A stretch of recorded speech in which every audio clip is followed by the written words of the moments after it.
ዋው ተአምረኛ ዘይቲ ዓለም ዝመስከረሉ ጨጉርና ምን ወሕምቢን ዝበለና ኣብ ሓፂር ግዜ ዘንወሕልናን ዘብዝሕልናን ዘለስልሰልናን ንዝረግፍ ንዝምዘዝ ጨጉርና ድማ ፍቱን መድሓኒት ሒዘልኩም መፅኝ ኢኹ። ሰላም እንታይ ረሳዕኹን? ሰላም ከመይ ቀኒኹም ኩራት ሓቴ? ኣነ ሰላም እግዚአብሔር ይመስገን። ብወገንኩም ሰላም ክትህሉ ተስፋ ይገብር። ከምቲ ልሙድ ንዓይ ዝጠቐመኒ ንኣኻትኩም ጠቃሚ ዝኾነ ሒዘልኩም መፅኝ ኢኹ። ልሙዓንቲ ካልኣይ ክፋል ሒዘ መፅኝ ኢኹ ብዘይቲ መልክዕ ልሙዓንቲ ከዓኒ ክንሰርሕ ኢና። ንስኻትኩም ድማ ከምቲ ልሙድ ሓደሽቲ ንዝኾንኩም ሳብስክራይብ ናገበርኩም ቤተሰብና ኮኑ፣ ነባራት ድማ ከምቲ ናወትራ ብላይክና ብኮመንት እተይ ኩራት ሓቴ ብፍቃድኩም ላይክና ሳብስክራይብ ትገብሩልይ ብጣዕሚ እየ ዘመስግን ኩራት ሓቴ። ላፍቲ ሙሉእ ኣሰራርሓ ክወስደኩም እየ። ሓቢርና ክሳብ መጨረሻ ብሓደ ንፅናሕ።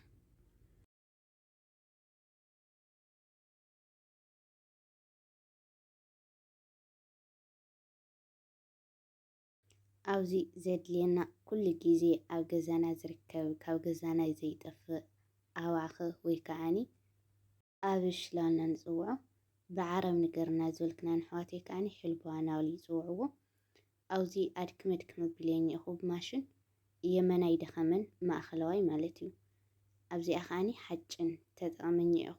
ከምዚኣ ዝበለት ሓጭን ተልያትክን ቆንጆ እንድሕር ዘይብልክን ግን ኣብ ማይ ትኩስ ኣትዩስ ዘይባላሾ ክኸውን ኣለዎ ማለት እዩ። ኣብዚ ከዓኒ ዘይቲ ዘይቱን ወይ ከዓኒ የወይራ ዘይቲ ኢልና ንፅውዖ ተጠቕመ እኒአኹ።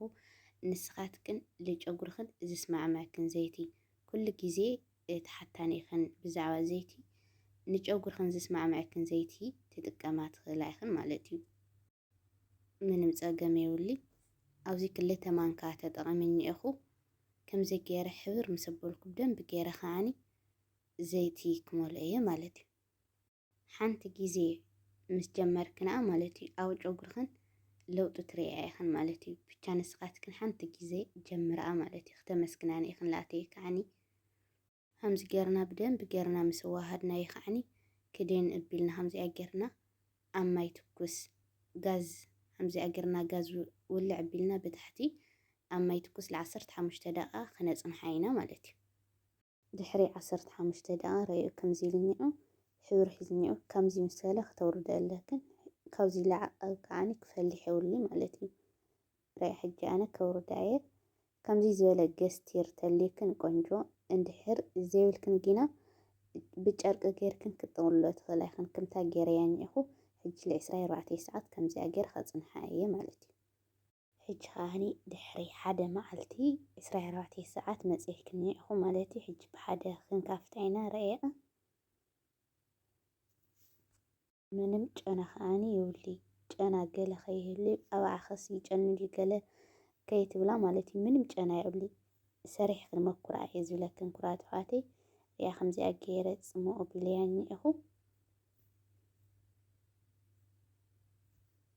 ዋው ርእዩ ብእውነት ብጣዕሚ እዩ ደስ በሃሊ ዋላ ጨኑ ማለት እዩ። ሕጂ ናብዚ ዓቂነ ናብ ጨጉረይ እናገበርኩ ከርእየክኒ ሕጂ ሪአ ሕጂ ከዓኒ ናብ ጨጉረይ እናገበርኩ ከርእየክን እየ። ቅድሚኣ ግን ናይ ሕጂ ፎቶና ናይ ቅድም ፎቶ ረአይኦ ማለት እዩ። ብጣዕሚ ጨጉረይ ነዊሕለይን በዚሕለይን ማለት እዩ። ኣብቲ ፎቶ ረአይኦ ምስክር ኣብቲ ፎቶ ብቻ ኣይኮነን ኣብ ትሕት ኢልክን ቪድዮታት ትርእዮ ትኽእላ ኢኽን። ናይ ሕጅና ናይ ቅድም ከመይ ከም ዝነበረ ትርእዮ ኢኽን ማለት እዩ። ጨጉርና ኩሉ ግዜ ንከናኸኖ ተኾይና ማለት እዩ። ዘይነውሕ ጨጉሪ የለ ዘይበዝሕ ጨጉሪ የለ ከምዚ ተፈጥሮ እዩ ገለ ትብላ ኮመንት ሓደ ግዜ ይርእ። ጨጉርና ኩሉ ግዜ ንከናኸኖ ተኾይና ብእውነት እመናኒ ለክን ናተይ ጨጉሪ እዩ ብጣዕሚ እዩ ዝነውሐልና ብጣዕሚ ከዓኒ ዝበዝሐልና። ክንከናኸኖ ከለና ግን ትዕግስቲ የድልየና እዩ ማለት እዩ። ብሓንቲ መዓልቲ ወይ ከዓኒ ብ2 መዓልቲ ለውጢ ይመፅእ። እንታይ ዳ ብተደጋጋሚ እንድሕር ንከናኸኖ ኮይና ለውጢ ከዓኒ ኣብ ጨጉርክን ትርእዮ ኢኽን ማለት እዩ።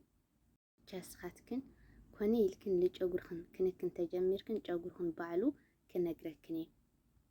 እንደገና ላብዚ ናይ ልምዓንቲ ክመልሰክን ከለኹ ብጣዕሚ ብዛዕባ ኣባዕኸ መቐድማይ ነጊረክን እየ።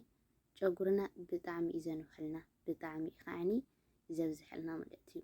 ህንዳውያን ረአየን ብጣዕሚ ጨጉረን ነዊሕ እንደገና ብዙሕ እንደገና ለማፅ ዝኾነ ማለት እዩ። ኩሉ ግዜ ኣብ ኣኸ እየ ንጥቀመው ማለት እዩ። ኣብ ጉግል ከይድክን ክትሪኦ ትኽእላ ኢኽን ኣብ ዩቲዩብ ከዓኒ ክትሪኦ ትኽእላ ኢኽን ማለት እዩ።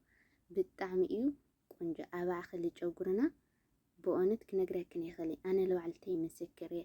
ብጣዕሚ እዩ ዘንውሐልና ብጣዕሚ ከዓኒ ዘብዝሐልና ማለት እዩ። እንደገና ልሰባበር ጨጉርኽን ዝባጣጥስ ጨጉርኽን ረግፈክን ማለት እዩ።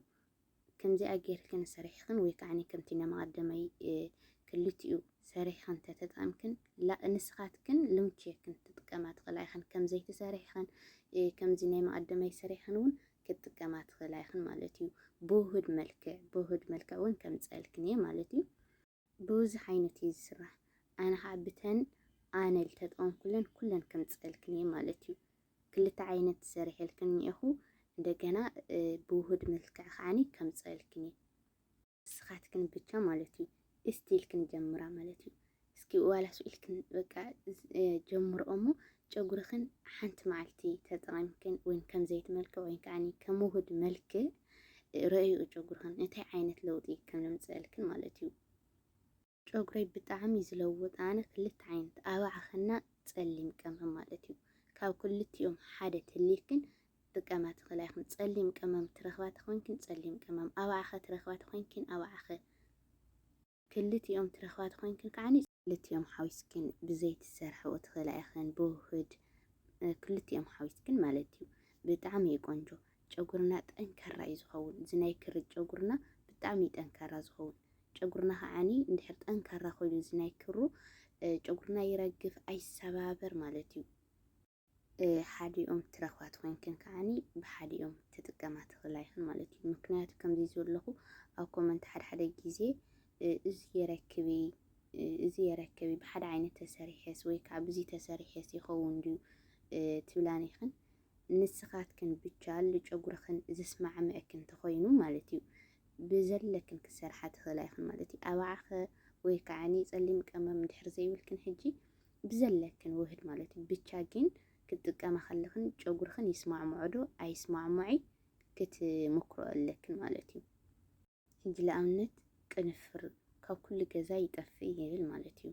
ቅንፍር ክትጥቀማ ትኽእላ ኢኽን ከምዘይቲ መልክዕ ብዙሕ ግዜ ርኤክን ብዛዕባ ቅንፍር ካብኡ ላወረድክን ክትሪኦ ትኽእላ ኢኽን ማለት እዩ። እንደገና ሮዝሜሪ ከዓኒ ብጣዕሚ እዩ ቆንጆ ማለት እዩ።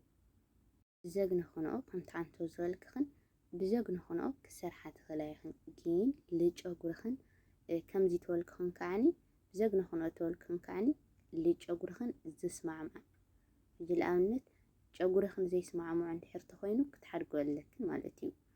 እንድሕር ዝስማዕምዖ ኮይኑ ግን ኩሉ ግዜ ብኡ ተደጋግሞ ኣለክን ማለት እዩ። ብቲ ዘለክን ብቲ ንስኻትክን ትረኽቦ ማለት እዩ። ብቻ ስኻትክን ኩሉ ግዜ ጨጉርኽን ተኸናኸና እምበር በቲ ዘለክን ክሰርሓ ትኽእላ ኢኽን። እንደገና ማለት እዩ ቻንቶ ዝበልክኽን ብትዕግስቲ ማለት እዩ። ጨጉርና ትዕግስቲ የድለና እዩ። ጨጉርና ክነውሕን ክበዝሕን ተኾይኑ ትዕግስቲ የድልየና እዩ ማለት እዩ። ሓያል ትዕግስቲ ማለት እዩ። ጨጉርና ከምዚ ሓንቲ ዓይነት ተኽሊ ረእዮ ማለት እዩ።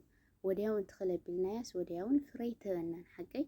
ስለዚ ጨጉርና ከዓኒ ወዲያውን ተጠቕምና ወዲያውን ክንክን ተኸናኺናዮ ለውጢ ይመጽእ። እንታይ ዳ ግዜ ብግዜ ሕጂ ለኣብነት ምርጋፍ ጠጠው ተቢሉ ምንውሕ ከዓኒ ይጅምር ማለት እዩ።